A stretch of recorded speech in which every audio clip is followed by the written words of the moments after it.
तृतीय वार्षिक आंचलिक रज महोत्सव कला संस्कृति सामाजिक अनुष्ठान परदा 3 दिन धरी धूमधाम पालित हो जाइछि। बांके ब्लॉक कलापथ धलापथर उच्च विद्यालय खेल पड़िया अनुष्ठित उत्सव रंगारंग कार्यक्रम मान आयोजित होइथिला।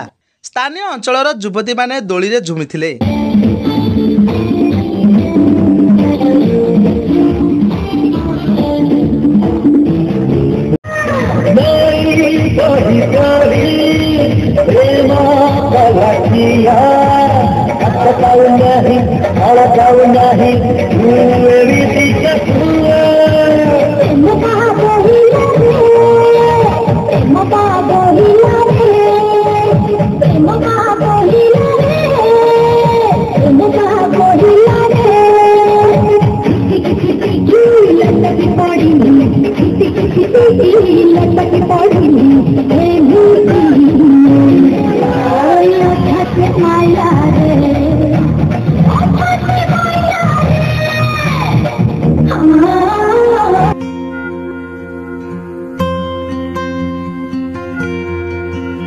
ଏହି ଅବସରରେ ଆୟୋଜିତ ସଭାରେ ବିଜେପିର ବହୁ ନେତା ଓ ସ୍ଥାନୀୟ ବିଧାୟକ ଯୋଗ ଦେଇଥିଲେ।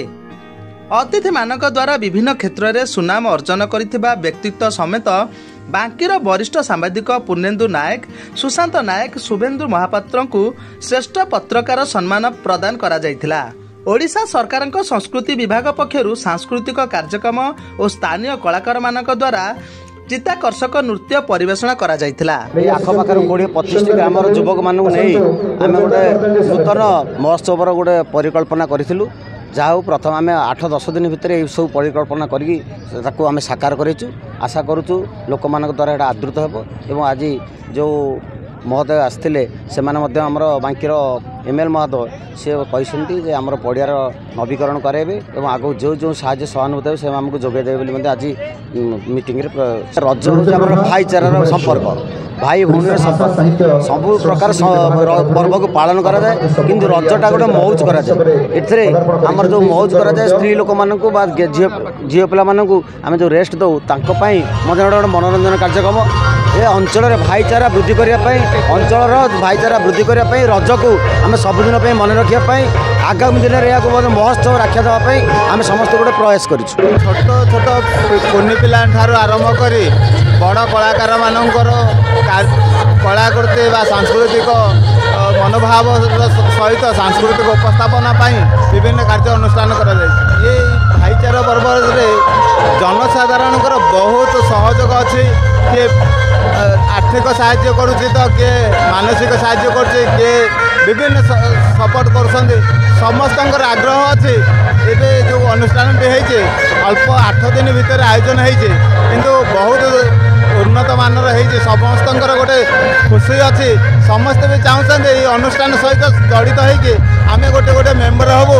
ଆମର କିଛି ଆବଶ୍ୟକ এই ଅନୁଷ୍ଠାନ ପ୍ରତି ରହିବା। এই ଅନୁଷ୍ଠାନକୁ ନେଇକି ଆମେ ଆଗକୁ ବଢ଼ିବୁ।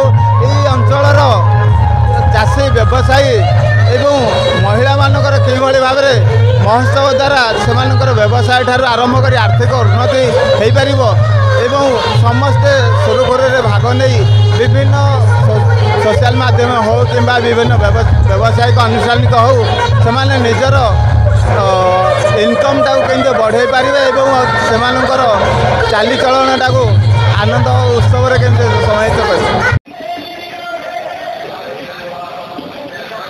ବାଙ୍କିରୁ ମାନସ ରଞ୍ଜନ ସାହୁଙ୍କ ରିପୋର୍ଟ, ନ୍ୟୁଜ୍ ଏମ୍ ଓଡ଼ିଆ।